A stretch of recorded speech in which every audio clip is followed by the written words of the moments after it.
우리들의 교회가 다음 주 귀빈 초청 축제를 앞두고 3주간 전도 동기부여 말씀을 같이 나누고 있습니다.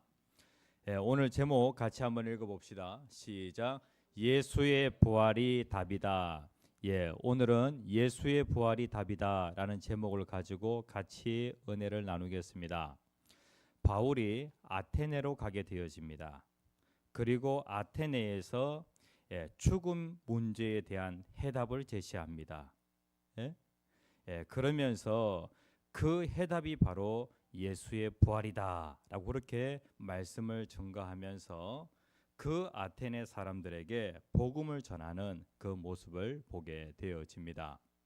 아테네는 어떤 곳인가? 아테네 하면은 우리가 세 명의 아주 유명한 철학자를 들게 되어집니다. 철학의 대명사라고 한다면은 누구를 꼽을 수 있냐면은 저기 세 사람 중에서 가운데 있는 사람, 제일 오래된 사람이 바로 소크라테스입니다. 아테네에서 기원전 470년에, 그러니까 예수님께서 이 땅에 오시기 470년 전에 누가 태어나게 되어지냐면은 소크라테스라고 하는 사람이 태어나게 되어집니다. 이 소크라테스는 철학으로 아주 큰 명성을 떨쳤지만은 그는 사형을 당하게 되어집니다. 스승이 사형당하는 것을 보면서 정치적 야망을 버리고 철학 연구에 몰두하였던 사람이 있습니다. 그 사람이 누구냐면은 바로 소크라테스의 제자 플라톤이라고 할 수가 있겠습니다. 저기 왼쪽에 있는 사람이 바로 이 플라톤입니다.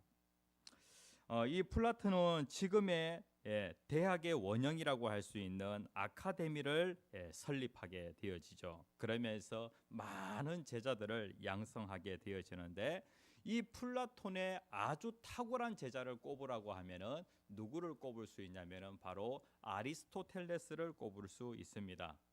그러니까 이 아테네는 어떤 곳이냐? 지성의 도시, 그 다음에 철학의 도시라고 그렇게 할 수가 있겠습니다.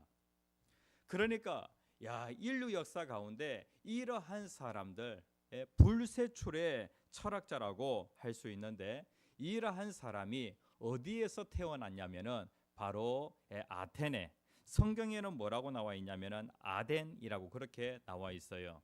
이곳에서 태어났다는 거예요. 그런데 바울이 전도를 하다가 어디로 가게 되어지냐면은 이 아덴이라고 하는 곳에 가게 되어졌다는 거예요.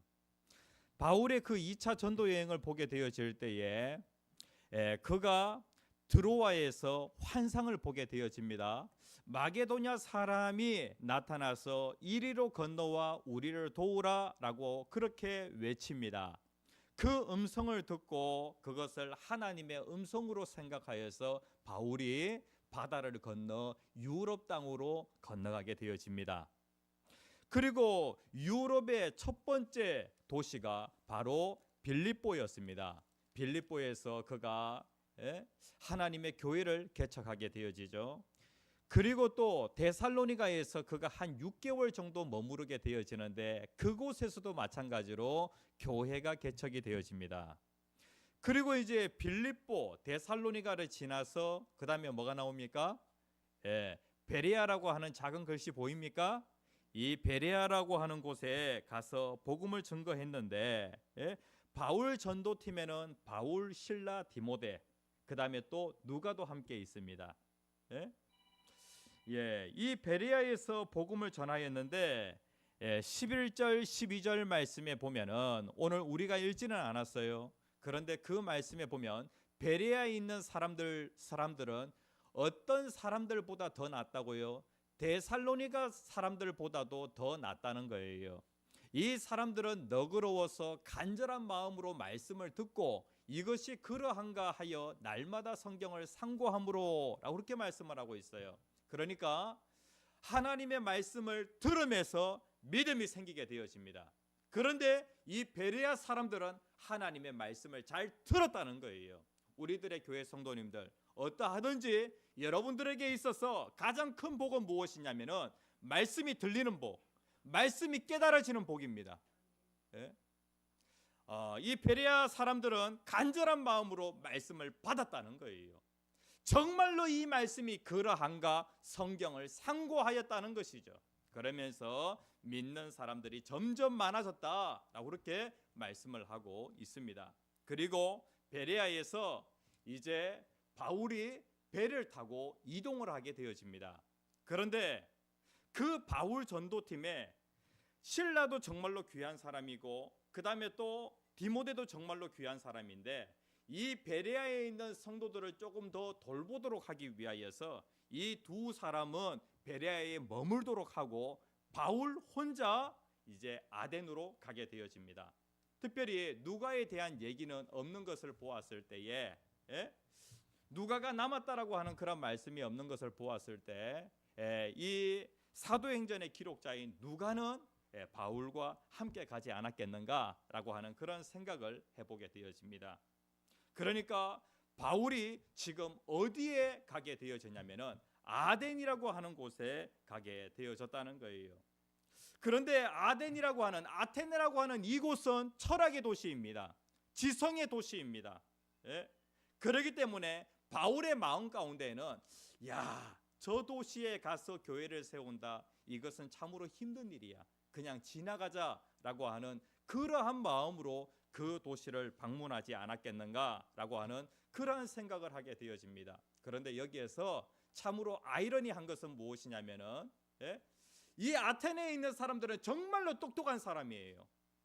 그리고 일찍이 대학이 만들어져 가지고 많은 사람들의 그 교육 수준이 높은 그러한 동네입니다. 그런데 이 아덴의 실상이 무엇이냐면은 그 도시는 바로 우상의 도시였다는 거예요. 다시 얘기하면은 많은 사람들이 미신을 따라가는 그러한 도시였다는 것이죠. 우리들의 교회 성도님들, 정말로 똑똑한 사람이 미신을 쫓아간다라고 하는 것이 이해가 돼요? 그런데 하나님 없는 그러한 지식, 하나님 없는 지성, 그것은 결국에 어느 쪽으로 가게 되어지냐면은 우상 숭배로 가게 되어진다는 거예요.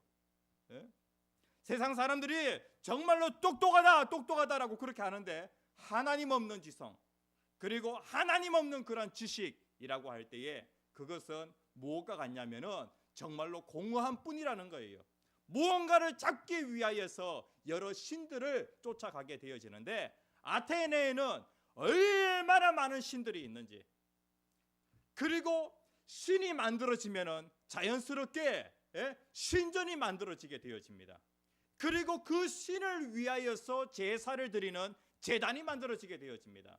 제가 아테네를 가보지는 않았는데요, 그 신전들, 아테네에 얼마나 많은 신들이 있는지, 신이 있으면 반드시 신전이 있어야 되는 거예요. 그러니까 아테네에 그렇게 많은 신전들이 있는 것이죠. 그리고 어떤 사람이 새로운 종교를 만들어냈다, 새로운 신을 찾았다라고 그렇게 하면은요, 많은 사람들이 거기에 귀를 기울이게 되어집니다. 바울이 아덴에 와서 예수를 전가하게 되어지니까 예수라고 하는 그 신 한번 들어보자라고 하는 그러한 마음에서 바울의 말을 듣게 되어졌다는 것이죠. 22절 말씀에 보면 그렇게 똑똑한 사람, 배운 사람들이 종교심이 많도다라고 그렇게 말씀을 하고 있습니다. 이것이 바로 아덴의 실상이었다는 거예요. 자, 사람들이 신을 섬기다 보니까, 미신을 섬기다 보니까 어디까지 가게 되어졌냐면은 그 아테네에는 알지 못하는 신의 제단도 있다는 거예요.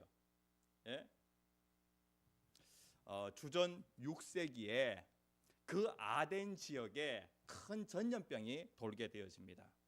그런데 구레네 사람 의사가 와서 치료를 잘 해줌으로 인하여서 그 전염병이 해결이 되어집니다. 이렇게 되어졌을 때에 그 아덴 사람들은 너무나도 감사하여서 자신의 그 신들에게 제사를 드리게 되어집니다. 그런데 신을 다 찾아가면서 제우스 신에게도 제사를 하고, 그리고 그리스 신화에 나오는 여러 그 신들 있잖아요.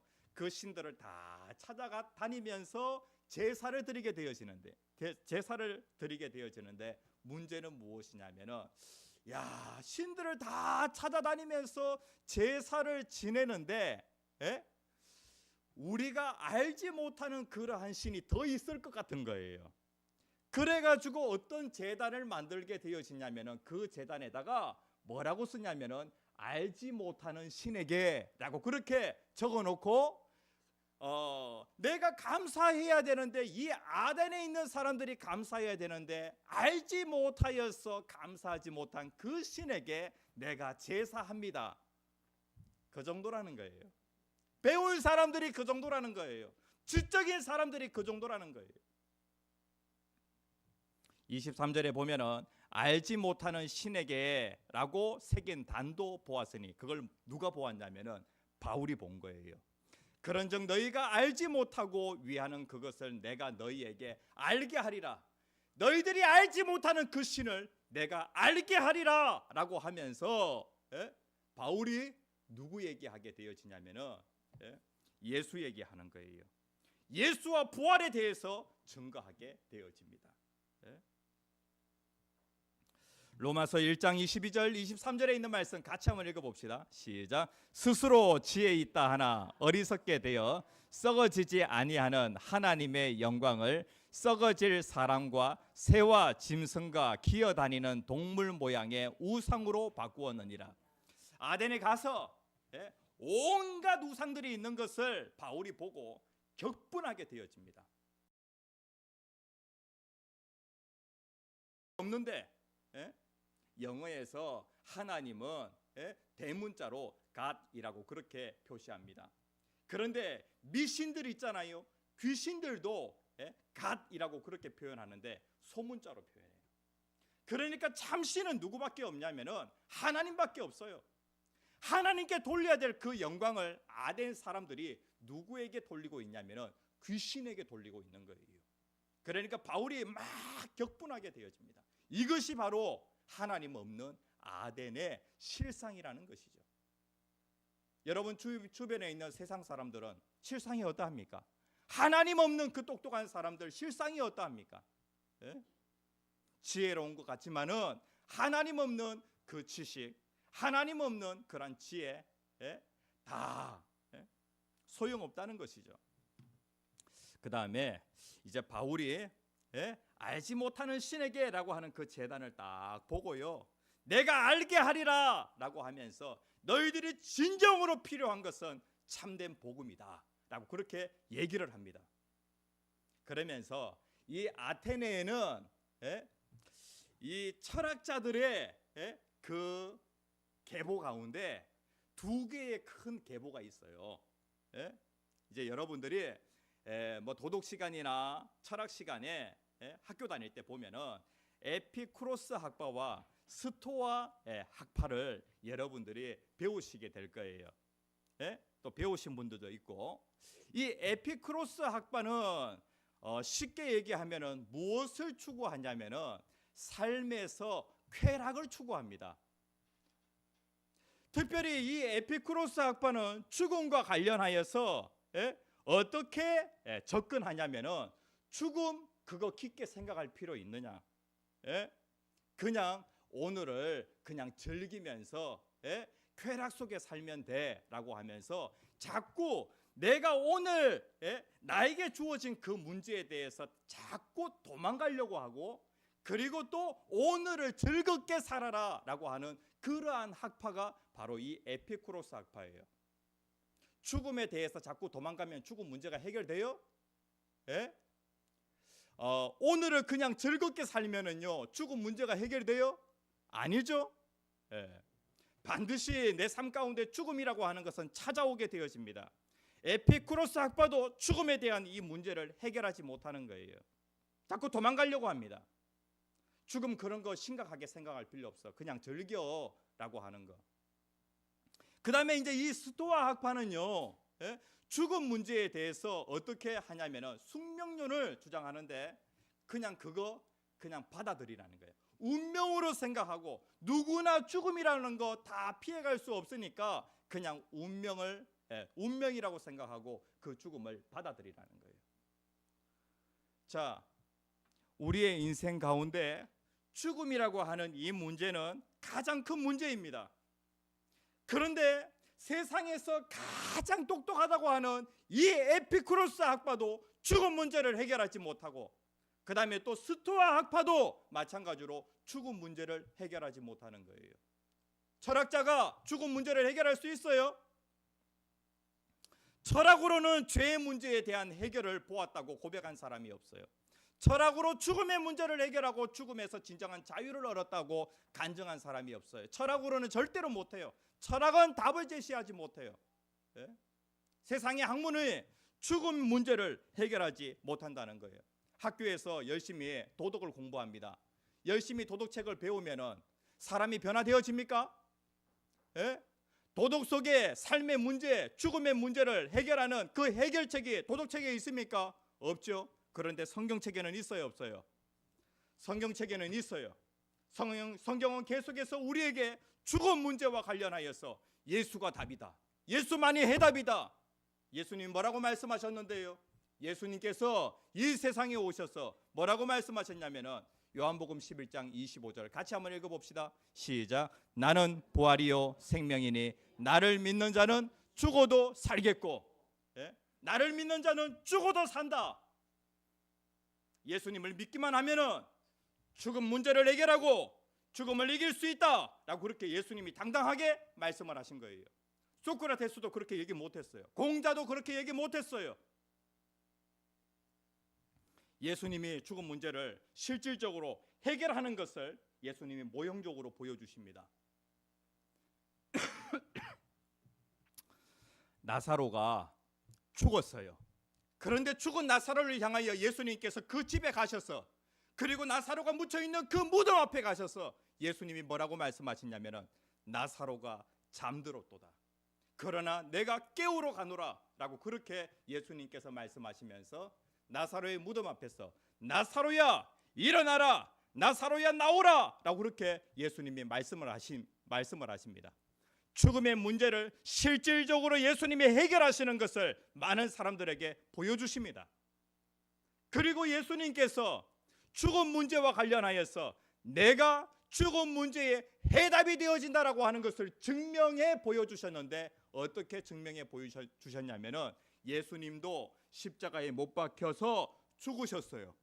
그런데 예수님이 죽으신 예수님이 3일 만에, 무덤에 들어가신 예수님이 3일 만에 다시 살아나신 거예요. 그러면서 예수님은 증명해 보여주신 것이죠.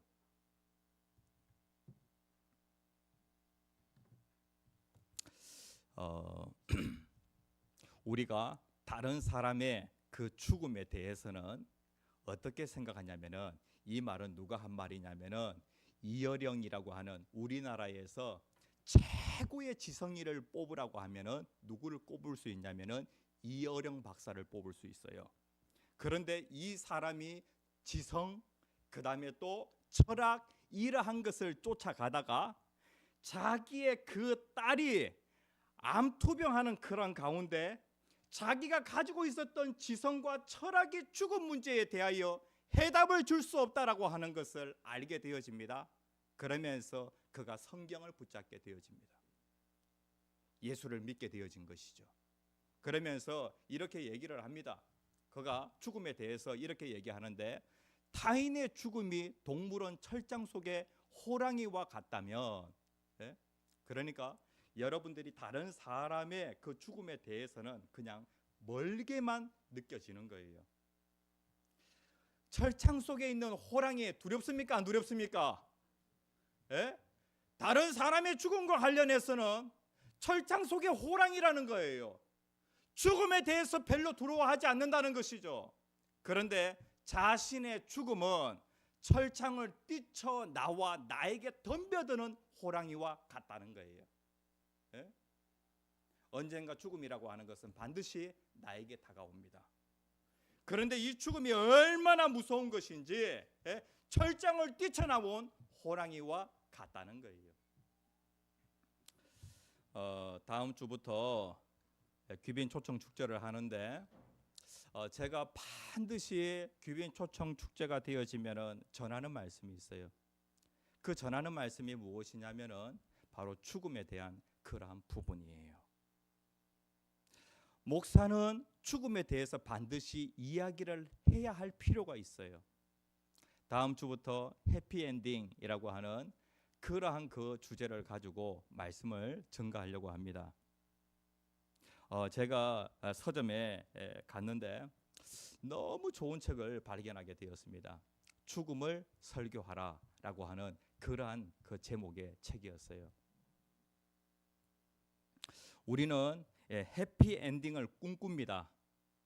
우리의 죽음과 관련하여서 우리는 죽음을 반드시 다른 사람들에게, 목사뿐만 아니라 여러분들도 죽음에 대하여 이야기를 할 수 있어야 되고, 그리고 또 죽음과 관련하여서 여러분들이 준비를 할 수 있어야 되는 거예요.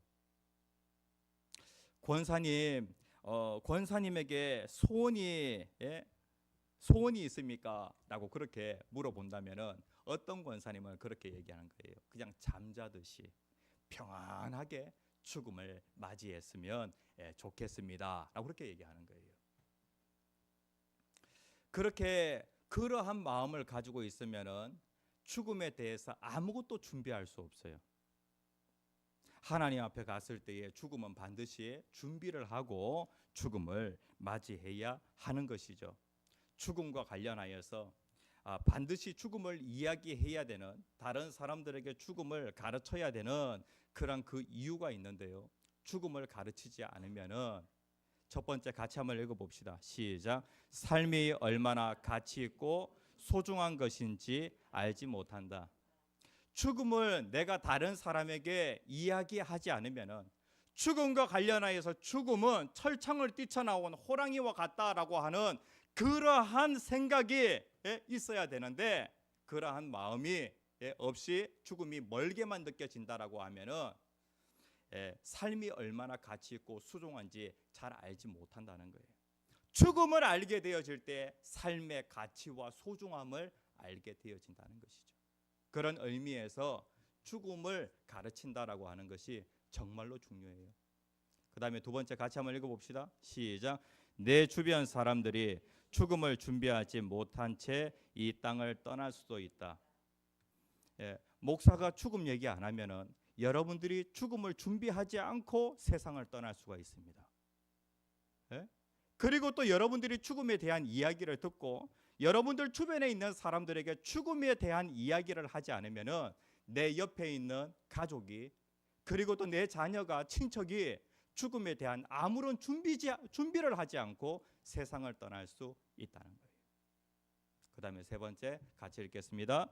관성의 법칙에 따라 죄 가운데 살아가던 사람들의 발걸음을 멈출 수 없다. 이 죽음이라고 하는 것은 무엇이냐면은 과속 방지턱과 같아요. 막 질주를 하는데 죽음에 대한 그 이야기를 듣고 죽음이 나에게 가까이 있다라고 하는 것을 알게 되어질 때에 죄 가운데 살았던 방향을 좀 바꿀 수가 있어요. 죽음 얘기를 들었을 때 사람이 달라진다는 거예요. 그 다음에 네 번째 같이 읽겠습니다. 우리는 천국을 꿈꾸며 살아가지 못하게 된다. 죽지 않으면 천국 갈 수 있어요, 없어요? 죽음을 통과하여서 천국을 가게 되어집니다. 죽음에 대해서 가르쳐야 돼요. 죽음이라고 하는 것은 무엇이냐면 천국으로 들어가는 문이에요. 그렇기 때문에 반드시 죽음을 통해서 천국으로 들어갈 수가 있어요.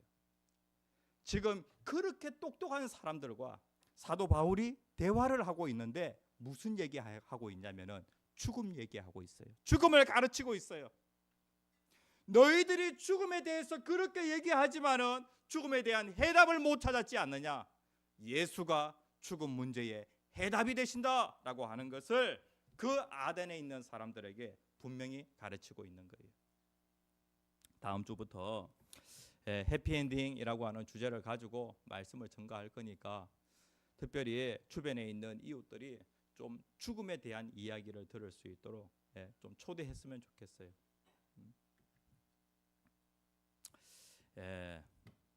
이 죽음 이야기를 듣게 되어지면은 여러분들의 삶에도 진정한 삶이 시작이 되어집니다. 진짜 삶이 죽음 이야기를 듣게 되어질 때에, 죽음을 통과하게 되어질 때에 그때 진짜 삶이 시작이 되어지는 거예요.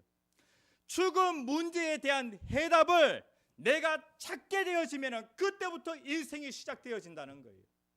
죽음 문제 해결하지 않고 인생을 살아간다, 늘 불안한 가운데 살게 되어지는 거예요. 결국엔 해피 엔딩입니다.